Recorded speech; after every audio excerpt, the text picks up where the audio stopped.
Hello, I am back at it making another pick review video from the draft that occurred last week.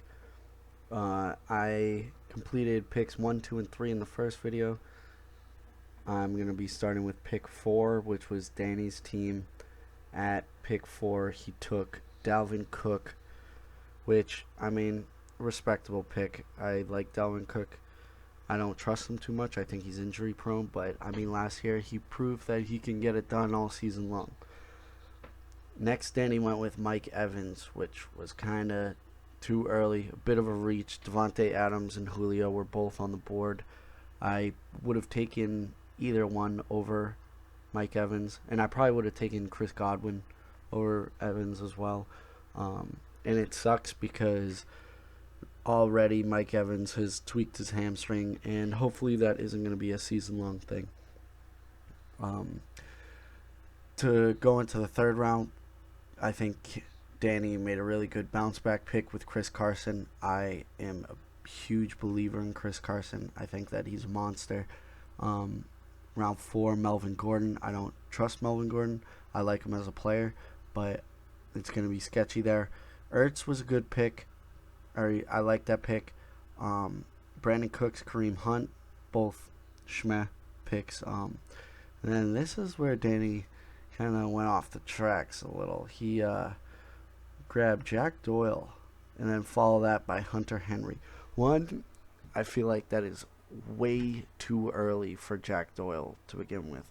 And then also Hunter Henry. I don't like Hunter Henry at all.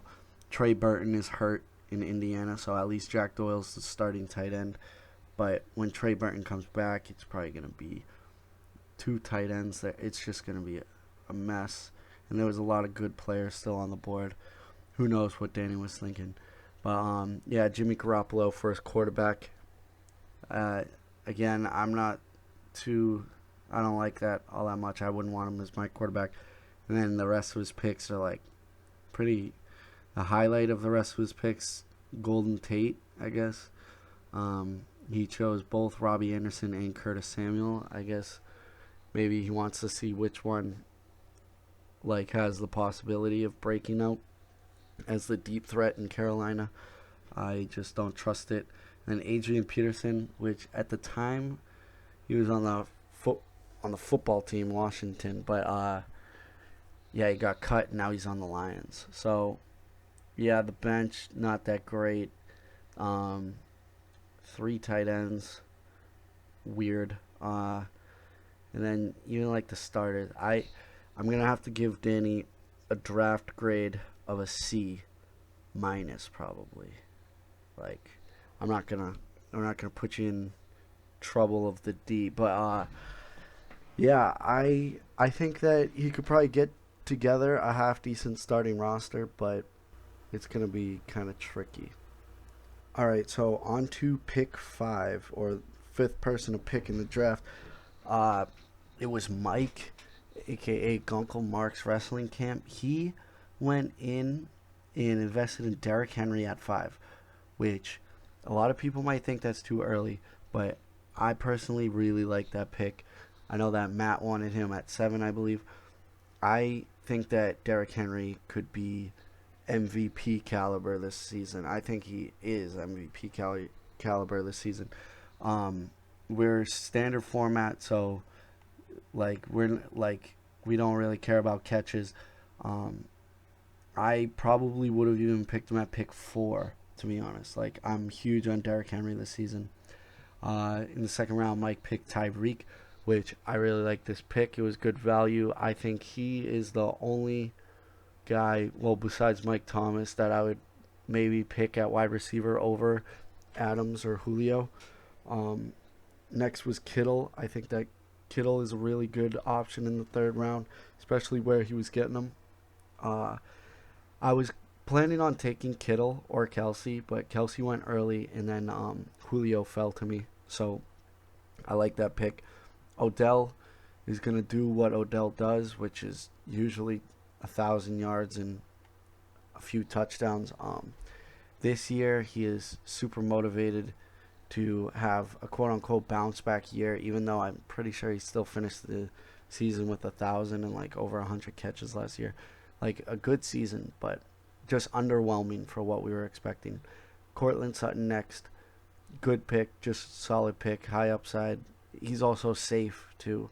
Um, Mark Ingram, I really like that pick, as so he's going to be Mike's RB2.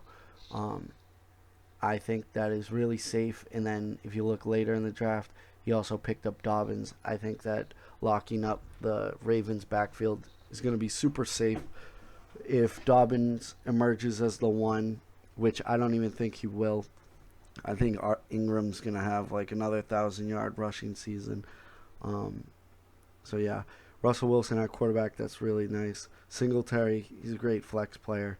Hopefully he keeps the same, if not gets more of a workload this year. Zach Moss is there and threatening the goal line work and kind of like early down, but I don't know. I have all the faith in the world in Singletary. Sterling Shepard with Golden Tate tweaking his hamstring, he could be really solid. Yeah, the rest of his picks, other than Matt Breida, I mean, Miami running back, I don't really trust any running back from Miami, but he's done nothing but prove himself as a solid NFL running back. The John Brown, Jerry Jeudy, Joe Burrow, all high upside guys. 49ers defense, I really like Mike's team. I think that he did a great job. I'm going to give him a draft grade of an A. So definitely top contender this year. All right, so next is Ben's team at pick 6. Functioning drug addicts selected Alvin Kamara, which in most leagues you wouldn't even see him fall that much. Like, I know that his ADP was pretty much selected at 4 overall. He's done nothing but like prove that he is a top fantasy running back and also just running back in the league. Like, last year was a down year. I just think because like down year in his standards, but he was still an RB1. He went from getting like 15 touchdowns, which was on like limited touches, all the way down to I think 3 touchdowns or something. Like it was super broken. Like he should have had way more touchdowns than he did. Yeah, and then the next round, Ben selected DeAndre Hopkins after Kelsey was sniped from him. He said, Ben, in the first round, we were talking about how he gets Kelsey every year, and he said that he was going to get him again this year. And then Matt sniped him right before Ben could. So he went with Hop. And then third round, Amari, which Amari was definitely the best receiver on the board at the time. It's just I don't really trust Amari. I don't like him. He does his disappearing act whenever he like faces tough opponents. So yeah, Ben went with Gurley and James Conner, the next 2 picks. Which I mean, I respect the picks. If this was 2018, we might as well just sign over Ben the championship, but it isn't. Gurley finds himself on the Falcons. He could definitely still be solid. Like, he could easily go for 1,000 yards and have like 400 receiving yards and like 8 touchdowns, which would make him probably a RB1. Same thing with James Conner. He could put up the same stats. They're both RB1s easy all day long, but it's just that both guys can, like, they haven't proven, at least in the past year, to stay healthy. Gurley was healthy, but they just didn't play him. I don't know what the heck was going on. Connor, I had him last year, and it was kind of a headache once he started getting hurt. It was just like every week he was getting re-injured. Raheem Mostert, he's kind of the same way, where like he'll get like beat up pretty bad, leave a game or something, but then start the next week. He's kind of weird, but I mean, Raheem, especially in the playoffs, he has done nothing but prove to be like a great NFL running back. Next was Devontae Parker, and I might as well talk about Marquise Brown, Hollywood Brown. Both great, wicked high upside. I wanted Hollywood so bad with my next pick, I think, around in that time. And I just every time he's on the field, he is like unreal.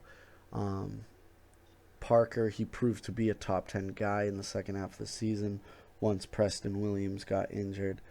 Um, we're just going to have to wait and see if he can prove to be a top 10 guy with Preston Williams there. Fitz is going to be the starting quarterback, at least to start the season. Who knows how long that will last, but yeah, Parker, definitely a solid pick. I respect it. Deontay Johnson, Jordan Howard. I don't. Jordan Howard, he's a safe pick. He's gonna get probably 200 carries. Like if you have a bye week, or if Gurley or Connor goes down, like you can just plug him in at flex or RB2. He'll get you probably like a solid 8 points per week or something with touchdown potential. Um, Deontay Johnson, super high upside. He emerged as a really good receiver last year. Um, with Big Ben coming back, and if he's throwing for 4,500 yards, who knows, 5,000 yards, like it's gonna be more than just Juju catching the ball there. So yeah, definitely super high upside. Rodgers at quarterback, solid. Cole, T.J. Hawkinson at tight end. Both Cole and T.J. super high upside. Same with Ayuk. I think all around a solid draft from Ben. I'm gonna give him a draft grade of B, just because I feel like Ben's team at one point in the season will probably have the highest scoring week, but it'll be very inconsistent. Like I feel like there will be one week where everybody hits and Ben puts up like another 170 point, 180 point week. Like that is definitely in the realm of possibilities, but I just feel like it'll be very inconsistent, especially if Gurley, Connor battling injuries, and like Cooper is just playing peekaboo with us. So yeah, all altogether though, very solid draft. So the last pick I'm gonna be covering in this video is gonna be Matt's pick. He had 7. He took Michael Thomas with number 7 overall. Like I said earlier, he wanted to take Derrick Henry. So I don't know how much his draft board changed after that, but yeah, took Michael Thomas at 7. He took Kelsey at 14, which, I mean, for me that's too early. I would have went running back. I think Eckler, Joe Mixon was there. I think Aaron Jones. But yeah, so then he went with Mahomes in the 3rd round, which if you want to get him, that's where you're gonna probably have to take him. Um, Maybe you would have made it back to him, but I don't know. He took David Johnson and Lev for his RBs. In my opinion, that's a bit sketchy. I just don't like how their seasons played out last year. Obviously David Johnson is on a new team. He'll probably end up getting like 1,000 yards, and a few hundred receiving yards, and a few touchdowns. Like I think he'll have a similar season to Carlos Hyde. If Carlos Hyde could get 1,000 yards and some touchdowns, then David Johnson probably could. Lev, just with Adam Gase as the head coach there, I just don't trust anything, and especially because Adam Gase just signed Frank Gore for some reason. I don't know what is up with him and Frank Gore, but yeah, watch. I bet Lev is gonna be splitting carries with Frank Gore for like no reason at all. Um, Juice Landry and Edelman, uh, they're not very high upside, but they're definitely just safe guys. Like they are the chain movers for their respective teams. I look at them as like this same player for fantasy. Like they're gonna get a lot of receptions, not a whole lot of yards, not a whole lot of touchdowns, but definitely just safe guys. So next he went with Gronk, which personally I don't think that we'll be seeing the old Gronk, but I mean it's obviously a possibility. Maybe because they have 2 great tight ends there already in Tampa Bay, in Cameron Brayton, OJ Howard. Maybe they'll have Gronk come in in the red zone in like 2 tight end sets. That'd be awesome to watch. Maybe he'll grab like 10 touchdowns or something. Who knows? It's all of it's in the realm of possibilities. Latavius Murray, um, it's a handcuff for Kamara. I'm realizing now, Matt went pretty heavy on the Saints, but yeah, if Kamara ends up holding out, or if his like spine epidural thing ends up causing him to miss time, Latavius Murray will be a great pick. Manny Sanders, I think of him under the same light, kind of. Well, he's probably like a lesser version of Juice or like Edelman. I don't think he's gonna demand the same amount of targets as them two, but he'll definitely get some work, more down the field work than them two as well. Who knows? We'll see how he pans out. There's some upside there. Tevin Coleman, he'll definitely see his fair share of work. He'll have his blow up weeks where maybe he'll have 3 touchdowns, but that's just hard to predict. Preston Williams, he was the wide receiver 1 for the Dolphins before he, I believe, tore his ACL. He missed the second half of the season last year, and he was the wide receiver 1, like I said. They got Fitz coming back, and he proved to have chemistry with Devontae Parker. So who knows if Preston Williams will go back to being the 1. I kind of think he is. Pretty sure Preston Williams was undrafted. He's worked his way up the depth chart. He became the 1. I'm a big fan of Preston Williams. I would love to see him succeed this year. Colts defense, Cam Newton, N'Keal Harry, both super high ups. I really like the Cam Newton pick, although he already has Pat Mahomes. So N'Keal Harry, high upside. I'm going to go with the overall draft rating of B-, just because leaving the first 3 rounds without a running back for me is really sketchy. And then David Johnson and Lev Bell being the RB1, RB2 duo.